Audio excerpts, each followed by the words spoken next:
তাবলীগের সাথীর কারগুজারি, তাবলীগে গেছে বহির্বিশ্বে। তো ওখানে সময় মতো মুয়াজ্জিন এসে আযান দিয়ে চলে যায়, ইমাম সাহেব এসে নামাজ পড়ায়। আমার এক সাথী বলছে, রাশিয়ায় যখন চিল্লা দিতে গেছে, তো জুমার নামাজের পরে ইমাম সাহেবের বাসায় দাওয়াতে গেছে, খতিব সাহেবের বাসায়। তো গেটে খতিব সাহেবের স্ত্রী ইস্তেকবাল করতেছে, স্কার্ফ পরা, এই যে হাঁটু পর্যন্ত পড়ে থাকে না, এটার কি কয়, স্কার্ফ, এটা পরা। ওনার বউ ইস্তেকবাল করতেছে, ওনার মুখে দাড়ি নেই, অত দাড়ি নিয়ে নামাজ পড়াইছে। ওই যে দাড়িটা লাগাই নামাজ পড়ছে, নামাজ পড়ানো শেষ, দাড়ি খুলে রাখছে। আর ওনার স্ত্রী সবাইকে অভ্যর্থনা জানাইতেছে। খাওয়া দাওয়ার শেষে তাবলীগওয়ালাকে, আমি তো কিছু বলা, চুপচাপ তার খাওয়ার কোনো কথা না। তাবলীগওয়ালা, তাবলীগ আবাসত খামোশ না আবাসত, তাবলীগওয়ালারা চুপ থাকতে পারে না, কোনো জায়গায় গেলে তুই কথা বলবি। আপনি যতই ভালো খাওয়ান, খাওয়া দাওয়া ভাই একটু আল্লাহ রাস্তায় সময় লাগাই, আপনি যত ভালোই খাওয়ান, খাইয়ে দিয়ে চুপচাপ চলে আইবো না, একটা কথা কই আইবো, কিছু হইলেও কইবো, তো ভাই আল্লাহ রাস্তায় সময় লাগাই, ভাই আমরা নামাজটা ঠিক মতো পড়ি, মসজিদে ঠিক মতো আসি। ওরা খামাখা খাইয়ে আসে না, দুই কথা বলবি, এটা তাবলীগওয়ালার স্বভাব, এটা বলবি, ওরা চুপ থাকতে পারে না। খাওয়া দাওয়ার পরে কইলে, তো হুজুর এই যে আপনার স্ত্রী ইস্তেকবাল করছে পর্দা, তো বললো যে আমাদের সমাজের নিয়ম হলো যে মেহমান আসলে স্ত্রী যদি ইস্তেকবাল না করে তাহলে মেহমান অপমান মনে করে। খতিব সাহেবের বউ এই বেগানা পুরুষদের সাথে হ্যান্ডসাপ করে করে বসাইতেছে, খাওয়াইতেছে। দিনের এলেমের কত কমি, কারণ ওই যে ইকরা, আল্লাহ তার রসুলকে নির্দেশ দিয়েছেন পড়ার জন্য, সেই পড়া নাই, শিক্ষা নাই। শিক্ষা না থাকার কারণে আজকে এই অধপতন। আলী মিয়া নদভী, আবুল হাসান আলী নদভীর একটা বই আছে যে মুসলিম বিশ্ব কি হারালো, মুসলিম বিশ্ব কি হারালো, বাংলা বই। এটা সবার পড়া উচিত। তাবলীগে বাইরা বললে তাবলীগ বয়ান করতে আরো সুবিধা হবে, অনেক কারগুজারি আছে এর মধ্যে। এটা পড়লে মানুষের দাওয়াত দিতে আরো সহজ হবে। আলী হাসান আলী নদভীর বিয়া, মুসলিম বিশ্ব কি হারালো, এই বইটা সবাই পড়া উচিত, বইটা অনেক মূল্যবান। আর একটা বই আছে আবুল ফাতা আবু গুদ্দার বই, সময়ের মূল্য, মনীষীদের নিকটে সময়ের মূল্য। এটাও তাবলীগের সাথীদের জন্য পড়া খুবই প্রয়োজন। সময় তো চলে যাইতেছে নদীর স্রোতের মতো।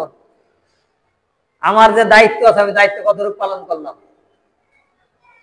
এই বাংলাদেশে দিনের দাওয়াত দেয়, অমুসলিমের কাছে কয়জন গেছি, এই দুইটা বই সাথীদের কাছে রাখা উচিত। এটা আবুল ফাতা আবু গুদ্দার বই, রিয়াদে থাকতেন উনি, লিখছেন। এটা আরবি ছিল, বাংলা হয়েছে। মনীষীদের কাছে সময়ের মূল্য। যাই হোক, তো তাবলীগের আরেক সাথী সময় লাগাইতে গেছে, তাই মসজিদে গেছে। যাওয়ার পরে দেখে মসজিদ বন্ধ, তাবলীগওয়ালারা হই উল্লার করে না, মসজিদ বন্ধ, বসে রয়েছে। কি করবে, আল্লাহ রাস্তায় আইছে, বসে রয়েছে। কিছুক্ষণ পরে মুয়াজ্জিন সাহেব আসছে, আসার পরে মসজিদ খুলে মুয়াজ্জিন সাহেব আযান দিছে।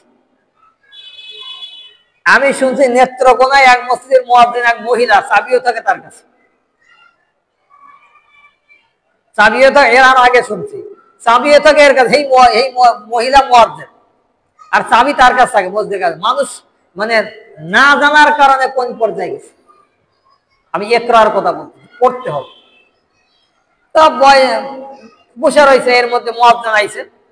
আসার পরে মুয়াজ্জিন মসজিদ খুলে আযান দিছে, আযান দিয়ে জায়গা। তো সাথীদের, ভাই এখানে কোনো সাথী আছে কিনা, আপনি কই, আপনি কোথায় যান, কয় আমি চলে যাচ্ছি। কি খবর, নামাজ পড়বেন না?